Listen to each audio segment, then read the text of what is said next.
그 노트를 쓰고 첫날에 1000만 원이 넘더라고요. 저 그 말이 되게 싫은 것 같아요. 힘들고 막 우울하고 무기력할 때 저 힘을 내봐라. 목표가 없어서 그래. 지금 뭐 다들 너만 힘드냐. 다 힘들다. 자기 개발에 열심히신 분들의 패턴을 보면 목표를 세우고요. 자기 개발적인 실천을 하시잖아요. 저는 이 부분에 문제가 있다고 생각을 해요.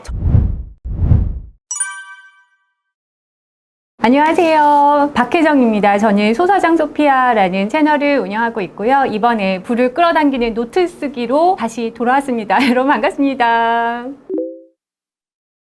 끌어당김의 법칙이라고 해서 우리 모든 것이 에너지로 되어 있고 무의 상태인데 그것을 어떻게 의식하느냐에 따라서 물질화 될 수 있고 현실로 만들 수 있다. 거기에서 이제 중요한 게 의식은 이렇게 생각하고 이렇게 됐으면 좋겠다. 이렇게 내가 컨트롤이 가능하지만 무의식 부분은 자기가 멋대로 막 생각이 튀어나오거든요. 그래서 무의식 영역에 있는 생각들을 어떤 생각들을 내가 갖고 있고 이걸 어떻게 컨트롤하면 좋은지 그것의 도구로서 제가 이제 노트 쓰기를 제안해 드리고 이를 통해서 조금 더 내가 원하는 삶에 더 가까워질 수 있다라고 말씀드리고 싶습니다.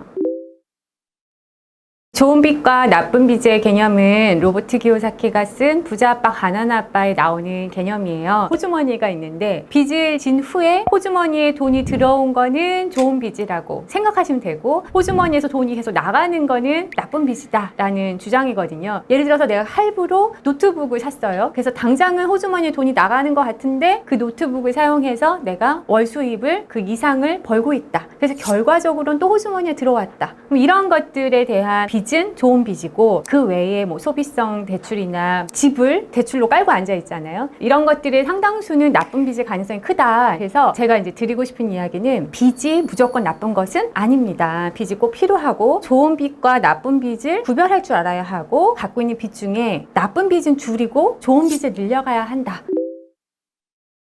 제가 아이를 막 출산했을 때가 늦가을이었어요. 이제 겨울이니까 산후풍이나 뭐 이런 것 때문에 밖에 외출이 힘들었어요. 게다가 그때 남편이 식당을 하나 오픈을 해서 너무 바쁘고 저는 남편만 보고 있는데 남편이 들어와서는 저의 이야기를 들어줄 그런 힘이 없고 도리어 뭐 스트레스를 부리고 그러다 보니까 이제 다툼도 잦아지고 저는 너무 혼자 답답하고 이제 이런 상황이었거든요. 그래서 이거를 어떻게 할 수 있을까 답답한 마음에 노트를 핀 거예요. 어떻게 내 안에 있는 이런 것들을 풀어낼 수 있을까? 처음에는 글을 어떻게 시작을 하냐면 남편 욕이 계속 나오는 거예요. 현실에 대한 원망, 알아주지 않는 이 서운함. 그러니까 그렇게 쓰면서 알게 된 방법은 제가 갖고 있는 불가능하다고 생각했던 거. 내가 지금 아이를 키워야 하니까 밖에 못 나가잖아. 사람을 못 만나니까 답답해. 못 나가니까 돈을 어떻게 벌어? 제가 이렇게 전제로 뒀었던 문장들이 있었거든요. 그 문장들을 하나하나 들면서 질문해보기 시작했어요. 정말 그런지. 나만 갖고 있는 생각인지 이게 진짜 사실인지를 계속 물어봤더니 사실이 아닌 부분들을 발견하기 시작했어요. 저는 당연히 남편 탓이고 당연히 이 상황이 어쩔 수 없고 스스로 설득을 하고 있다는 거를 깨닫게 되니까 뭔가 해결점이 드디어 보이기 시작을 했어요. 첫 번째로 했던 거는 유튜브를 켜서 떠들기 시작했어요. 남편이 제 얘기를 안 들어주니까 댓글과 대화한다는 생각으로 대화를 또 시작을 하니까 좀 마음이 나아졌고 그러다가 수입을 어떻게 만들까 생각을 하다가 사람들을 모아서 내 이야기를 돈을 받고 들려줄까? 그게 지금은 많은 사람들이 하고 있는 거지만요. 제가 그때 막 시작했을 때 2018년도 이럴 때는 그런 사람이 없어요. 그래서 사람들을 모집해서 조금의 수익을 처음에 벌게 돼서 거기서 용기를 생겨서 그럼 1000만 원도 가능하지 않을까? 이렇게 확장이 되더라고요. 근데 이제 어떻게 하면 1000만 원이 될까? 뭔가 똑똑한 어떤 존재와 대화를 나누다가 경매 수업, 유튜브 수업, 마음 관련된 수업 등등을 계속 추가적으로 론칭을 하면서 그 노트를 쓰고 첫날에 1000만 원이 넘더라고요. 제가 그 순간에 엄청 놀랐죠. 와, 진짜 가능한 거구나. 내 안에 이런 능력이 있었구나. 그리고 더 중요한 거는 그럼 여러분들이 너는 네가 강연을 할 수 있으니까 이렇게 생각하실 수 있는데 제가 첫 번째 1000만 원 번 거는 제가 할 수 없는 수업이었어요. 경매 수업이었는데 제가 경매는 해본 적은 있지만 가르칠 정도의 수준은 안 돼서 고민을 하다가 어떤 분을 모셔서 그분이 수업을 했거든요. 전 하나도 수업을 안 했어요. 그렇게 해서 만들었어요. 그러니까 정말 그냥 내가 할 수 없는 능력의 것을 무에서 유로 만드는 경험을 한 후에는 굉장히 재밌었어요. 예전에는 의지력으로 되는 줄 알았어요. 정신력의 문제고 나의 의지 이런 게 중요하다고 생각했는데 아이를 낳아보고 완전 바뀐 생각은 호르몬의 노예구나. 내 의지로 안 되는 물리적인 게 있다는 것을 절절히 깨닫게 되는 것 같아요. 한 우울증도 오고 답답하고 이랬는데 그때 이제 제가 글쓰기를 하면서 얻은 좋은 효과는 뭐냐면 내 마음을 털어놨잖아요. 근데 여러분도 그러시겠지만 내 고민이나 어떤 답답한 거를 아무리 친한 친구여도 못할 말들이 있거든요. 특히 뭐 남편 욕이나 가족 욕은 사실 제 얼굴에 침 뱉기잖아요. 누구에게 말하지 못한 분명히 그런 부분이 있어요. 그러니까 그럴 때 노트를 친구라고 생각을 하고 그리고 실제로 친구 같다는 느낌을 받게 되실 건데 쓰다 보면은 여기에 털어놓는 것만으로도 1차로 굉장히 기분이 풀리고요. 여기서 또 되게 중요한 게 뭐냐면 알아주는 포인트예요. 이 끌어당긴 노트의 중요한 포인트는 공감을 해주는 그 감정을 인식해주고 알아주는 단계가 굉장히 중요한데요. 많이 힘들었겠다. 많이 속상했겠다. 답답하지. 이렇게 제가 했던 부분을 바로 알아주는 거예요. 그럼 그 순간에 뭔가 공감받았다는 생각에 멀컥 눈물도 나고 많이 위로를 받게 되더라고요. 그렇게 해서 계속 이제 치유를 받게 되는 경험을 하게 됐어요. 그래서 여러분들도 좀 털어놓고 공감해주면서 스스로를 위로해 나가는 시간을 한번 가져보시기를 진짜 추천드려요. 저 그 말이 되게 싫은 것 같아요. 힘들고 막 우울하고 무기력할 때 저 힘을 내봐라. 목표가 없어서 그래. 지금 뭐 다들 너만 힘드냐. 다 힘들다. 이런 얘기들 많이 하잖아요. 그럴 때는 예전에는 자기개발책을 폈거든요. 자극을 받아야 돼. 내가 지금 나약해졌어. 안 되겠어. 대단한 사람들의 스토리를 보면서 또 더 죄책감을 느끼고 그랬는데 이제 아이도 낳고 호르몬의 급변함 같은 것도 느껴보고 또 인생도 목표에 갔다가 실패해보면서 뭐 여러 가지 경험을 하게 되면서는 이제는 그럴 수 있다라고 얘기해주는 게 큰 도움이 됐던 것 같아요.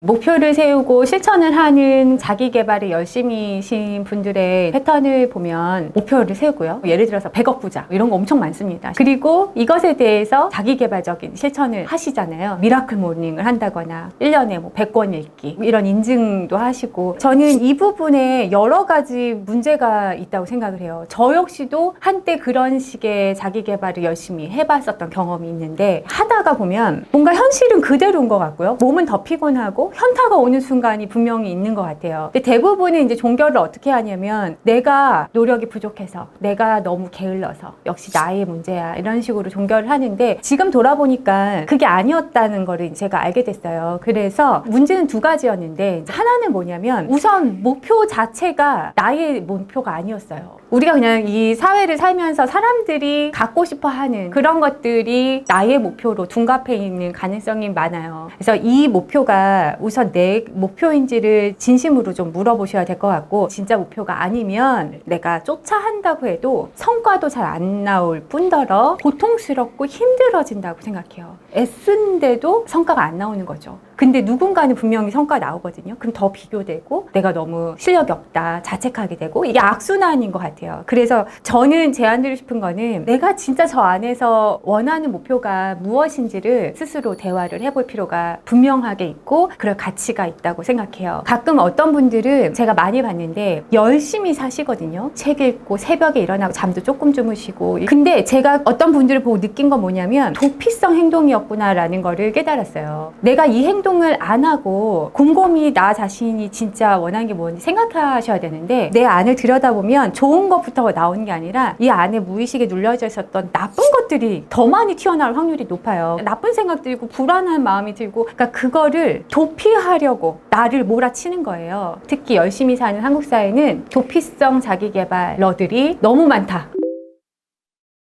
이 노트 쓰기는 두 가지 면에서 도움이 된다고 생각해요. 하나는 성장 부분, 하나는 직접적으로 해결책을 주는 부분인데요. 성장의 기본은 성찰이라고 생각해요. 나를 되돌아보고 나의 부족한 점을 알아야 내가 못난 부분이 뭔지를 알아야 개선시키고 이런 뭔가 판단이 되지 않겠습니까? 이 노트 쓰기를 통해서 나를 되돌아볼 수 있고 또 쓰다 보면 나의 진짜 부족한 부분, 찌질한 부분 막 다 나오거든요. 그런 거를 내가 받아들임으로 해서 저는 저는 성장이 시작할 수 있다고 생각합니다. 그리고 두 번째는 직접적으로 해결책을 물어봐요. 모두가 엄청난 잠재력을 가진 또 다른 어떤 존재가 있다고 생각해요. 그 존재의 힘을 빌려서 질문을 던지면은 그 존재가 지혜를 꺼내서 답을 주기도 하더라. 노트 쓰기는 크게 이제 4단계라고 나눌 수가 있어요. 첫 번째는 우선 내가 갖고 있는 생각들을 글씨로 풀어내는 과정이에요. 정말 적나라하게 과감 없이 이렇게 뱉어내는 건데요. 우선은 그것을 풀어 쓴 다음에는요, 두 번째 단계는 공감을 하는 단계입니다. 그때 주로 나오는 질문은 그때 기분이 어땠어? 그때 넌 뭘 느꼈어? 이런 식으로 감정을 더 끄집어내서 내 안에 남김이 없게끔 나올 수 있는 질문들을 해주는 게 좋아요. 그런 다음에 그 감정들이 나와 있는 글들을 보면서 알아주는 답변을 해주면 돼요. 힘들었겠구나, 화가 많이 났겠구나, 슬펐겠구나, 공감해주면서 내가 갖고 있었던 화나 슬픔이나 분노나 이런 것들이 갑자기 줄어드는 거를 느끼시게 될 거예요. 3단계는 내가 쓴 글 중에 사실이라고 여겼던 부분들이 있습니다. 걔가 나한테 이랬어, 아니면 뭐 상사가 나한테 잘못했어, 남편이 뭐 했어 등등 어떤 현실의 상황을 내가 묘사를 하는 과정에서 내가 사실이라고 믿는 게 있거든요. 그것에 한번 의심을 해보는 거예요. 이게 정말 그런지, 예외는 없는지, 내가 애초에 갖고 있었던 것에 대해서 의심을 풀어보면서 관점을 바꿔보는 그런 단계입니다. 그리고 네 번째는 해결책이나 방법을 원할 때 하는 방법인데요. 그럼 내가 무엇을 할 수 있을까? 내가 어떻게 하면 되지? 내가 할 수 있는 건 뭐야? How에 관련된 질문을 하시면 되겠습니다. 많은 사람들이 처음엔 어떤 식으로 답변이 나오냐면 그동안 주워들었던 지식들, 내가 읽었던 책들, 사람들의 말에 기반해서 생각한 답변들을 먼저 쓰게 돼 있어요. 근데 이런 답변은 진짜 답이 아닐 수도 있습니다. 의식적으로 만든 답변이기 때문에 가장 좋은 거는 나도 모르게 저 무의식에서 툭 나오는 그런 반짝이는 답이 되게 좋거든요. 그래서 그걸 구별하는 거는 뭐냐면 느낌을 계속 보는 거예요. 내가 지금 답변을 내놓고 기분이 말끔히 제거가 됐는지 가벼워졌는지를 보시는데 그게 아니고 그냥 이성적으로 더 열심히 해라 이런 식의 되게 뻔한 답변이 나왔다면 그거는 답변이 아직 덜 나온 걸 수 있으니까 계속 붙들고 질문을 오늘도 하고 내일도 하고 이렇게 반복되게 하실 필요가 있어요. 그러면 어느 순간